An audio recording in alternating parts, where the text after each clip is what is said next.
Oh, take your tea. Who takes tea in the morning? Hey. Why are you not in school? I cannot go to school, it's trauma. Unbelievable. Umepatikanaje huko? Si nimefikiria nitakutadana hapa. Time ulikuwa unafaa kunisaidia, ulinipeana nikauawe. Imagine hiyo haikuwa plan yangu. Care to explain? Words have ears. Acha nikwambie. I will fight my tooth to the bone. No. What brings you here? We used to work with your dad. Fujo umalizo na fujo. Ile wako once peke yake. Na hatujui kama hiyo kesi itarudi kukuramba tena hapa. Accident pia ni solution. What about the house? Has he really bought it? So he was not kidding. He has paid some amount. Pete is a liar. And so you know, he hates Alex, Beatrice. The new house is the best place to start. Inatoka pesa ngapi? Inaenda na 4.5 million. My son, this will do. Mama Jabali, una plan kukaa huko for how long? Wakati utafikisha umri wangu, utajua. Mimi, old, homewrecker, Si Jane, mamangu amenifunza adabu. Kama wewe uko na swali kuhusu mabadiliko yote kwa hii nyumba, uliza sahi. Huyu ajui amekuwa mtu mzima. In a world where news is ever changing, staying informed is more important than ever. Join us every week on News Check, your go-to show for the latest in current affairs, breaking news and in-depth analysis. A warm welcome to KBC News Check. From politics to global events, we bring you content that matter to you. We're not just speaking about the governance and how we want to see it, but want to actually participate. Get your facts, hear from the experts, and really understand what is happening around you. We need to change our system first. You have to do the impossible to make sure the message is home. Stay ahead, stay informed, stay engaged. Will these people, everybody agree? Just listen to me. Let's give him a chance to clear the air. Catch News Check every Tuesday and Wednesday from 10 a.m. to 12 noon. Only on KBC Channel 1.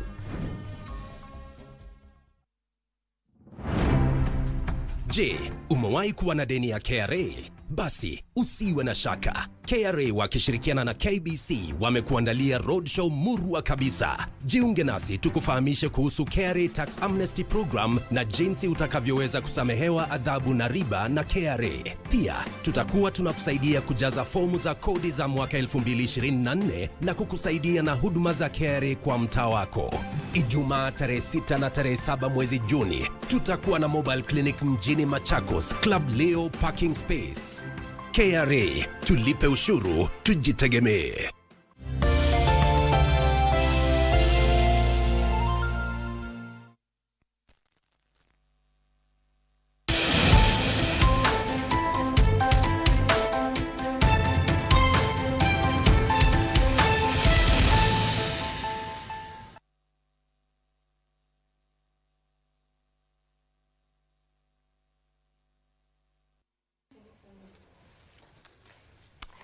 A warm welcome to the Lunchtime News. My name is Yambo. A very good afternoon from wherever you are.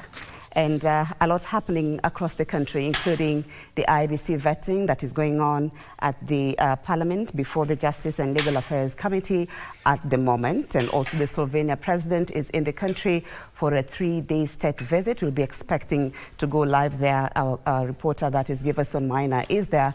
And we are expecting the president to address the nation in as far as the bilateral trade ties with Slovenia is concerned. And of course, Madaraka Day is tomorrow, and so preparations are ongoing, and we will be getting there as soon as we can. So right about now, we want to begin with the news this afternoon, where Senate Committee on Lands, Environment, Natural Resources Chairperson Senator Mohamed Faki says the government has purchased 45 farms in Laikipia County that will be used for the resettlement of internally displaced persons. During a visit to an IDP camp in Salama, that is Nyahururu sub-county, by the members of the committee, Senator Faki called on Lands Cabinet Secretary Alice Wahome to ensure the IDPs are allocated the farms and issued with allotment letters as they await the processing of the title deeds.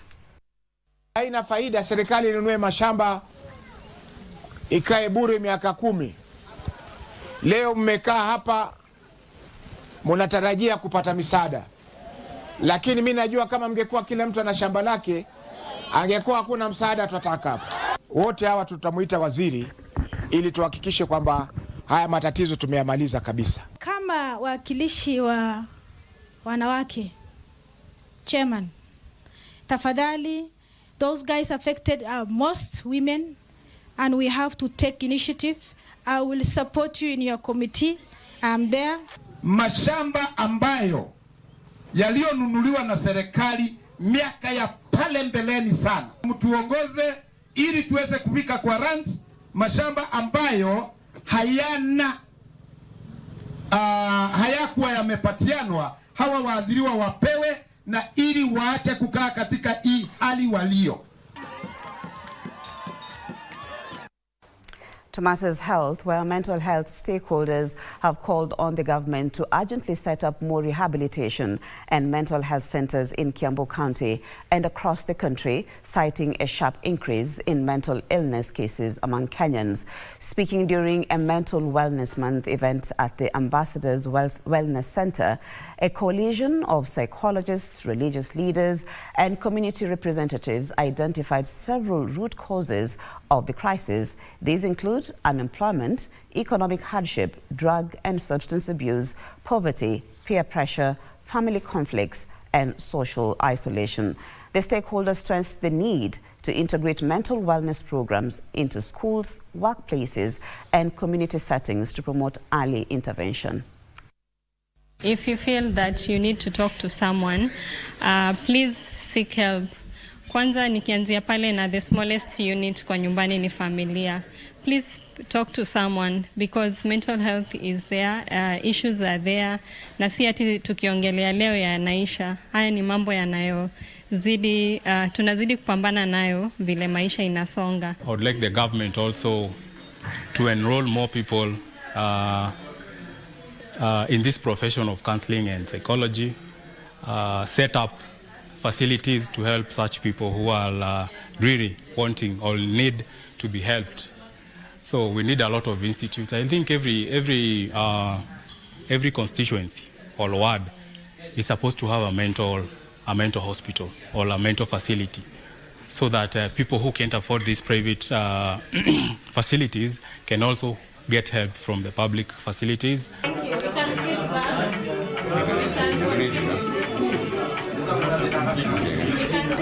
Matters Education, where Naivasha Member of Parliament Jane Kihara has decried what she terms as perennial delays in the disbursement of capitation funds to schools and new rules introduced in the Ministry of Education, which she says are eroding gains made in the education sector in the country. Speaking at Milimani Primary School in Naivasha, Nakuru County, after commissioning 4 classrooms constructed through the National Government Constituency Development Fund, Kihara further faulted the national government over what she said is wastage of taxpayers' money through empowerment programs. What is happening to our education system these days is unfortunate because the English said, if it's working, don't fix it.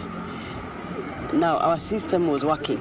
I don't know why the government or the president wants to do other things. Now, cattle farmers in Murang'a have been advised to report cases of sick animals following the confirmation of the foot and mouth disease outbreak in some parts of the county.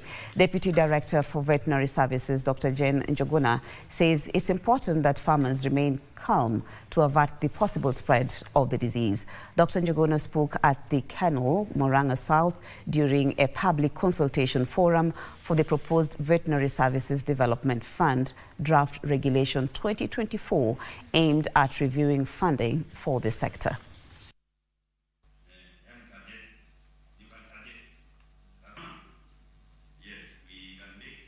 Our work is to come and do surveillance, check the strains of the strain, and then the type of the vaccine, and then the county governments, since vaccination is a county government function, they'll go ahead and carry out the vaccine.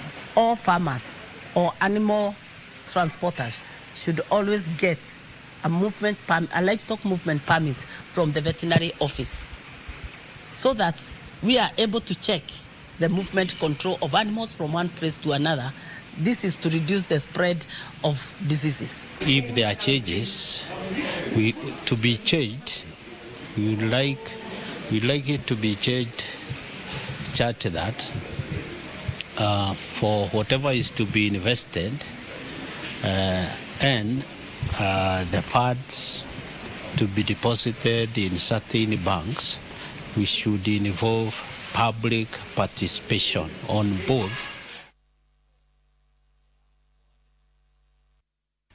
And of course, preparations are in top gear in Homa Bay County, where the Madaraka Day will be celebrated tomorrow. And right about now, I want to give room to my colleague, that is Kamcha Menza. She's in Homa Bay, and she'll be bringing us up to speed with what is happening there. Kamcha, if you can hear me, what's happening? Bring us up to speed with what is happening in as far as the preparations are concerned.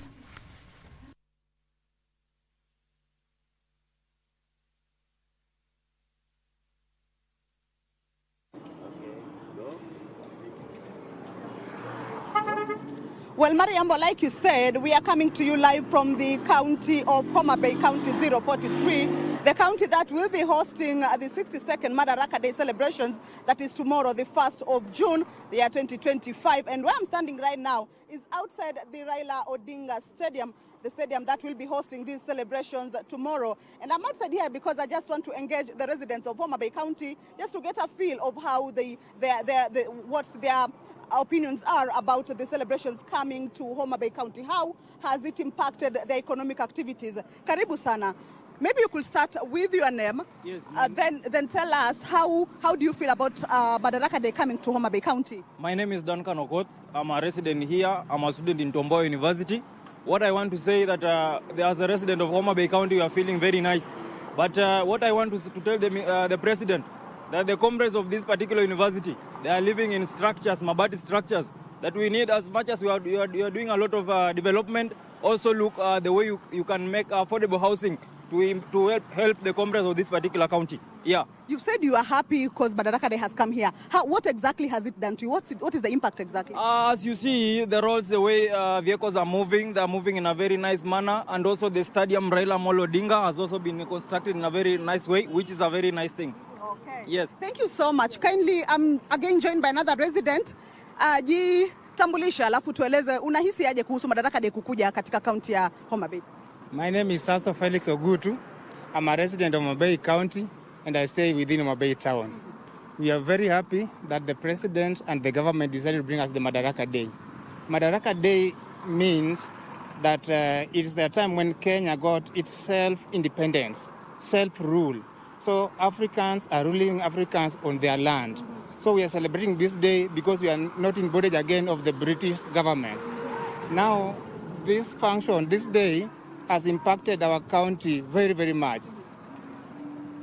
Kabunde Airport has been expanded, the roads tarmacked, the business is sprouting. The president was at Tomboya University the other day. He has promised the comrades in the university that he's going to allocate land for them to have hostels so that they don't live in Mabatis anymore. The Paya, we walked there with Baba, we saw them opening the Paya. That makes us very happy. Every business is sprouting. Hawkers are now selling, even hawkers have come from central Kenya. They are selling flags here. We really appreciate them. It has brought harmony in Homa Bay County. Thank you so much. Well, thank you so much. Those are just a few sentiments from the residents that we've managed to speak to out here. Of course, there are so many other residents who share the same opinions, but allow me to end it there, Yambo, and hand this back to you in studio. But of course, later on, we shall be preparing this story or filing this story, of course, for our audience to be able to understand a lot more from this county regarding these particular celebrations. That's it from here. Back to you in studio. Thank you so much, Kamcha Menza. Just talking to some residents of Homa Bay County. Actually, that's my home county, so we are proud to have the Madaraka Day celebrated there for the first time, I should say, maybe since independence for that matter. So Kamcha Major, thank you so much, and we'll be bringing you definitely detailed bulletin with her from Homa Bay County later on in our subsequent bulletins. But let's continue with the news, where the government is set to begin disbursing 600 million shillings to over 4,000 residents of Kwale County affected by the Mwache multipurpose dam project in a move aimed at fast-tracking compensation and ensuring the continued progress of the 20 billion mega infrastructure development in the coast region. Speaking during the groundbreaking ceremony of the Mwache Health Facility, which is a component of the dam project, Irrigation Principal Secretary Efansa Kimotho confirmed that 1 billion shillings had already been disbursed to affected residents, with the full compensation expected by December 2025.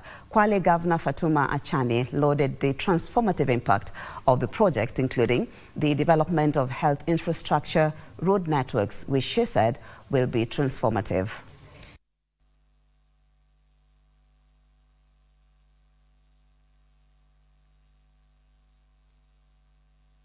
We came with the NLC team, which they actually confirmed earlier that so far they've gotten an additional 600 million, which they're going to start dispersing from next week. Then after that, beginning July, the balance of 1.4 billion will be dispersed, and we expect all the PAPs to be paid by December 2025. Ile components ambazo Kwale zita benefit kutoka katika mradi huu. Ya kwanza ni ambayo tumeiona leo, ambayo ni hospitali ambayo pia kutakuwa na nyumba za madaktari ambazo nyumba 3. Mbili zitakuwa na 2 bedroom na nyingine itakuwa na 3 bedroom. Na vile vile pia kuna shule ambazo tuna benefit katika mradi huu, na shule ya chekechea pia ambayo ni Mwache Dam. To matters education, where Basic Education Principal Secretary Julius Bitok has defended the competency-based education CBA, terming it the best education system in the world. Speaking during a Thanksgiving ceremony at Baringo High School in El Damaravin, Bitok noted that the curriculum adopts a learner-centered approach that empowers students to follow their passion and develop their talents rather than being forced into rigid academic paths. The Principal Secretary further revealed that the government is set to recruit 24,000 new teachers this year to facilitate the transition of 1.2 million learners from grade 9 to grade 10. To support this transition, tumesema iko CBE ni kwa sababu sasa tuongelee curriculum. Tunaongelea curriculum, tunaongelea assessment, tunaongelea labs, tunaongelea classrooms, tunaongelea walimu, tunaongelea kila kitu, na kila kitu ndio inaitwa sasa competence based education system. Tunaenda sasa kutransit grade 9, which is junior school, kwenda senior school. Serikali imeweka mikakati na tunaenda kutumia kitu inaitwa KBC kuhakikisha kwamba tuko na system ambayo itahakikisha kwamba kila mwanafunzi ambaye ako grade 9 ameweza kusonga aende grade 10 bila wasiwasi. Residents of Parklands in Nairobi County took to the streets to protest the construction of unauthorized buildings, which they say pose significant risks to the community. The residents claim that the developers are colluding with rogue county officials to establish the illegal projects. They want the county leadership and the National Construction Authority to clamp down on the projects and discourage such developments.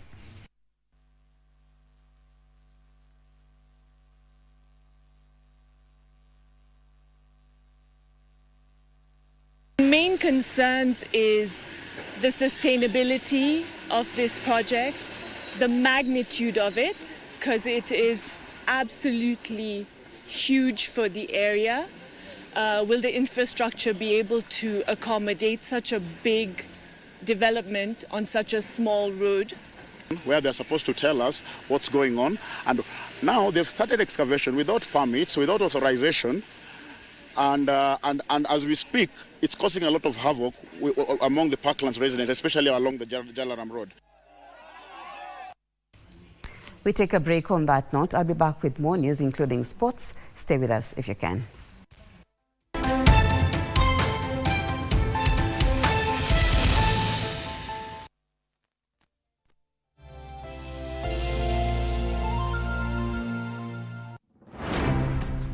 Je, umewahi kuwa na deni ya KRA? Basi usiwe na shaka. KRA wakishirikiana na KBC wamekuandalia roadshow murwa kabisa. Jiunge nasi tukufahamishe kuhusu KRA Tax Amnesty Program na jinsi utakavyoweza kusamehewa adhabu na riba na KRA. Pia tutakuwa tunakusaidia kujaza fomu za kodi za mwaka 2024 na kukusaidia na huduma za KRA kwa mtaa wako. Jumanne tarehe 3 mwezi Juni tutakuwa maeneo ya Machakos kuanzia Syokimau na kupitia Mlolongo, Kitengela, Athi River, Machakos, Mutituni na tumalizie Tala. KRA, tulipe ushuru, tujitegemee. Wiki hii kwenye Mkulima, tutamfuga inzi chuma kisha tumlishe kwa kuku. Tutaelekea huko JKUAT katika kitengo cha wadudu, tujifunze mengi kuhusu nyenje. Hakuna kustuka tena ati hii ni nini? So sasa tunaangalia at industrialization. This is now going industrial scale. Ungana nasi Jumamosi saa 10:30 kwenye mseto kamili wa kilimo hapa KBC Channel 1. County Gaza! County Gaza!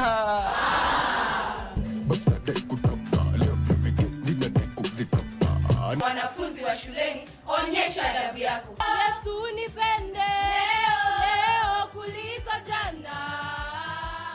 Je, ni kweli kwamba vyeti ndivyo chanzo cha ajira? Ajiri wengi wanatumia vyeti kupunguza idadi ya wanaotafuta kazi. Unataka kuwa daktari na una cheti, lazima uwe na thibitisho kwamba wewe ni daktari. Hizo ukienda kutafuta kazi, wanataka kuona ujuzi wako na talanta yako, si vyeti. Eleza zaidi kuhusu sajili hii. Sajili hiyo hutumia kauli fupi. Barabara kabisa. Na msamiati maalum. Msamiati maalum. Bainisha toni ya dondoo. Mwenye bidii. Alitia bidii na kuweza kupata nafasi ya kuwa gavana.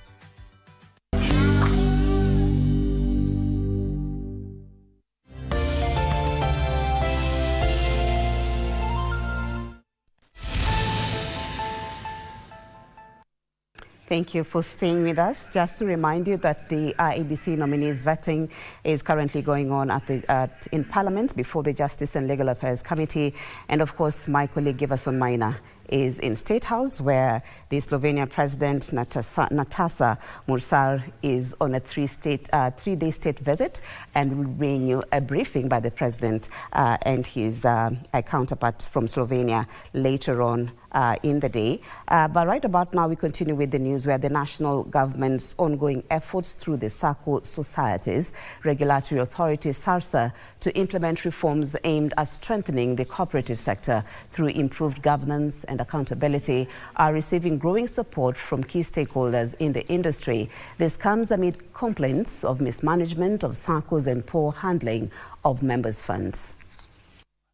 Hazina Sacco has extended its branches to Vihiga County with an aim to present a sustainable path to building personal and community financial resilience.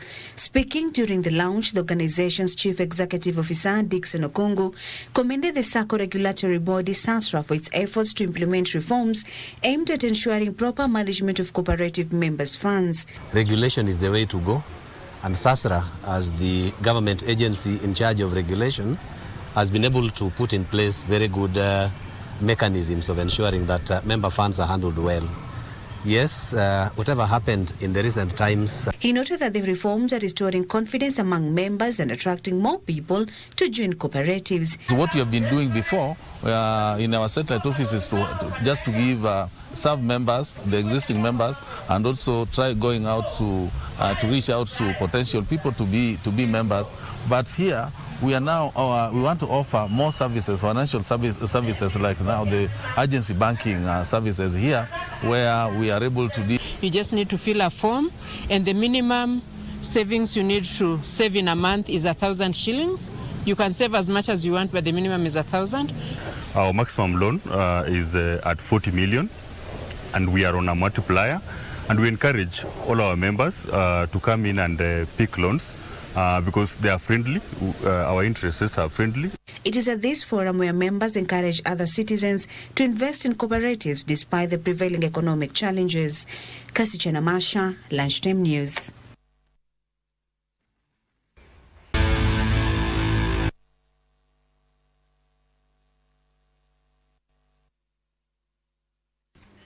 I look at sports now, where Kenyan swimmers have expressed their optimism as the National Swimming Championship Camp qualifiers for the World Championship enters Day 2 at the Kasarani Aquatic Center. 11-year-old Javier Shah, representing Kenton College, clocked a time of 2 minutes, 16.32 seconds in the 200-meter butterfly.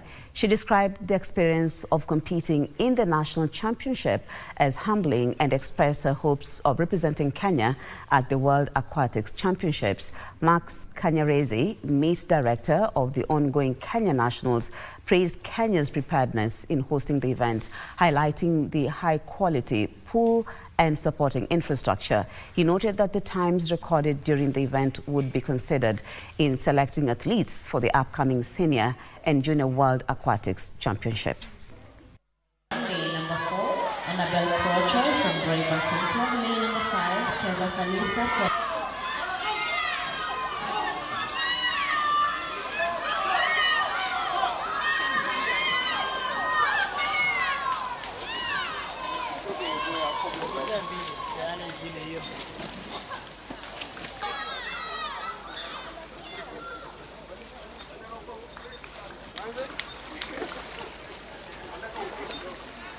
as an event to qualify for Singapore World Swimming Championships, which will be on the July. I feel this gala was hard because I'm used to swimming in a 25-meter pool with the turns and the push-off from the wall, and this is a 50-meter pool. And I'm looking forward for Singapore World Championships. The things I could improve on my start on my event was my start, the beginning, the underwater, and just few meters at the beginning. Doing the most I can to prepare for such events. Like over the past few weeks, it's been vigorous. I'm just from doing 100 back. I went to 108, which is not the time I expected to go.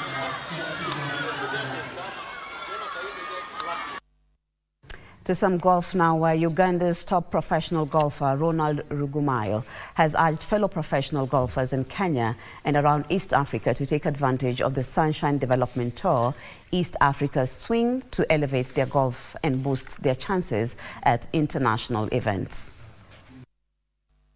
Ronald Rugumayo is among 90 golfers who have confirmed their participation in the first leg of the Sunshine Development Tour East Africa Swing, set to tee off on Tuesday 3rd June to Thursday 5th June 2025 at the Par 72 Thika Greens Golf Resort. When it comes to professional golf, the more you play, the better you get. Sorry to say, we haven't been performing to people's expectations when it comes to Kenya Open. Might be because we've been lacking enough play and a lack of enough exposure. So having this tour is going to give us enough exposure, and which will help us to get better each and every tournament we play. The 32-year-old will be returning to Kenya next month for the first leg of the tour. The winner at Thika Greens is set to take home 400,000 shillings of the 2 million shillings prize fund, with the second leg of the tour set for Ruiru Sports Club. Meanwhile, Chris Kinuthia of Thika Sports Club has been officially elected as the new chairman of the Kenya Golf Union, succeeding David Ndungu of Limuru Country Club, who served as chairman from May 2024. Kinuthia will be focused on strengthening clubs' partnerships, grassroots development, and elevating the sport across Kenya. Barclay Feather reporting there. Now, PSG will be seeking to showcase a sparkling performance as they face three-time UEFA Champions League winners Inter Milan tonight in the final, which will be played at the Munich Football Arena. It's the first time a German venue has held the Champions League final since 2012. PSG's gifted French forward, that is Ousmane Dembele, scored 32 goals in 50 appearances this season, while Inter Milan's French international Marcus Thuram netted 18 goals in 52 appearances this season.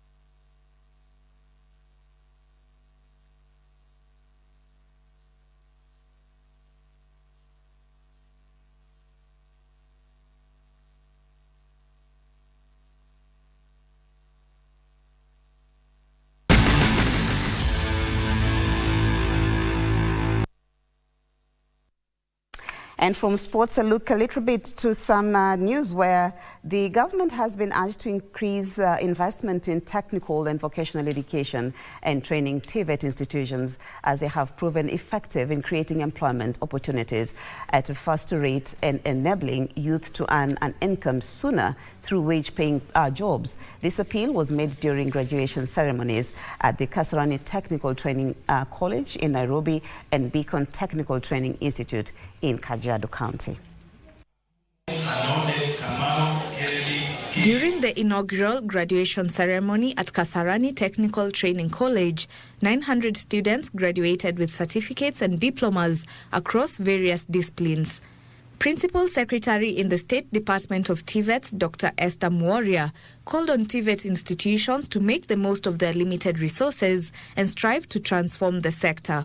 It is possible to utilize the little resources that we are able to forward to you from Treasury and be able to do savings, be able to come up with ideas and be able to do savings that will make you confident enough to want to come up with a structure that I saw there. The government is committed to enhancing the TVET sector, recognizing it as a crucial pillar in the development of Kenya's economy.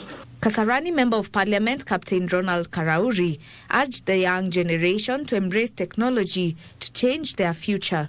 The biggest thing we can do is equip our students, because education is the only thing that guarantees the future. In those days, there was no TikTok, there was no X. All these things did not exist. You now have some skills that you are equipped with, and the whole world is so open to you. It is not the traditional world that you grew up in, but now you have the skills that can take you to places that traditionally you could not go. Similar sentiments were expressed at the 18th graduation ceremony of Beacon Technical Training Institute, held at the Beacon of Hope Center in Ongata Rongai, where 171 students graduated with practical skills in various technical fields. The graduates expressed their readiness to enter the job market and apply the hands-on skills they have acquired to positively impact their communities. I want to expound my skills as well as put more capabilities to the work out there and to be vigilant and responsible. Roblin Goje, a human resource manager who was the chief guest, underscored the importance of adapting to a rapidly evolving job market shaped by technology. Today, the white-collar jobs are not there.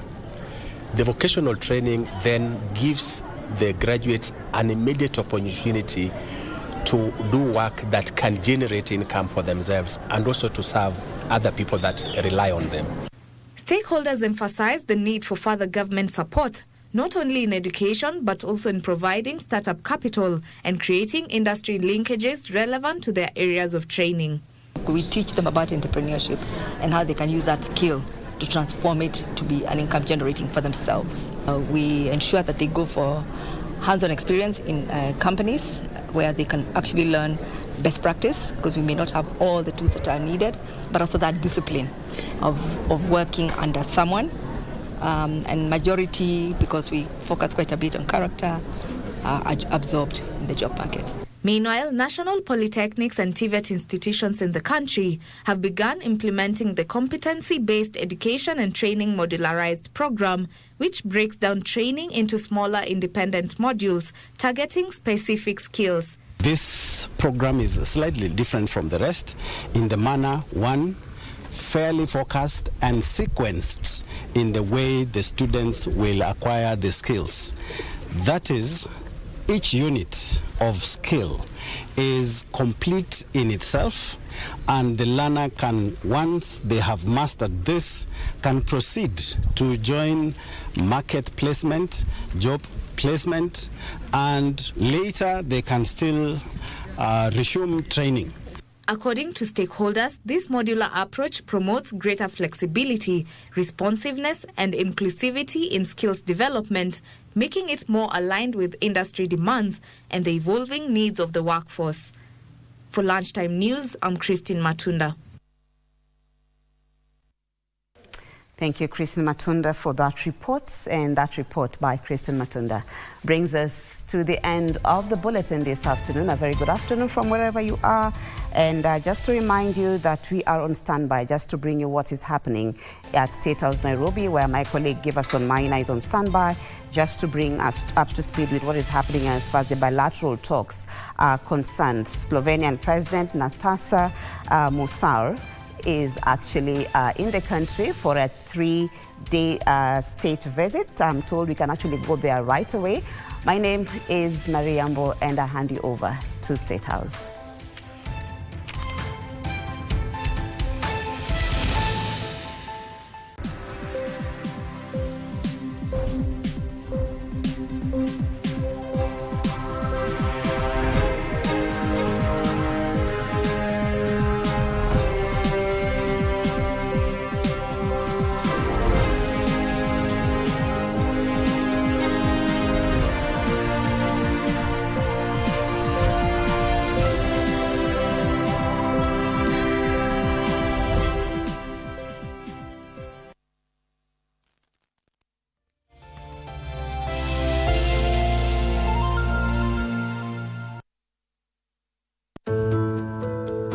Imagine a future where you can enjoy the fruits of your hard work without financial worries. A time when you can truly relax, travel, and pursue your passions. To achieve that dream, you need to plan today. With the cost of living constantly rising and inflation showing no signs of slowing down, the money you need today will be nearly 10 times higher by the time you retire. Without a solid retirement plan, you risk financial insecurity when your active income stops. That's why saving for retirement is necessary. Regardless of your age, it's never too early or too late to start planning. Engage with experts from any RBA-registered individual pension plan for guidance in tailoring a retirement strategy based on your current lifestyle, future goals, and desired retirement age. This provides the fixed regular income you'll need after retirement to ensure you live comfortably without compromising your quality of life. The earlier you start saving, the more secure your future will be. Start saving for your retirement today and live your golden years the way you've always dreamed. For more information, visit our website www.rba.go.ke,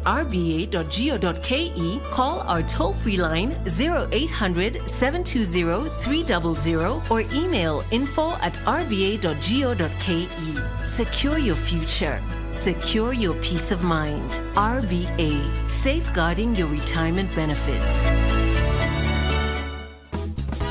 How do we build our inner calm, especially when we are facing life's daily storms?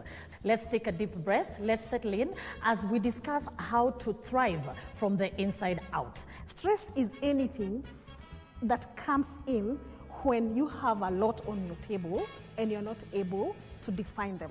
The anxiety is so much related. It's a feeling of uncertainty, of dreading. When you find you're not sleeping well, that already is as a result of prolonged stress that is causing the brain not to sleep. So it causes anxiety. We need to get into social groups. Don't be isolated. Get social groups. If it is apparent to your children, listen to them, sit down, get a break, let people talk. Suicide is as a result of a dead.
County girls, county Gaza.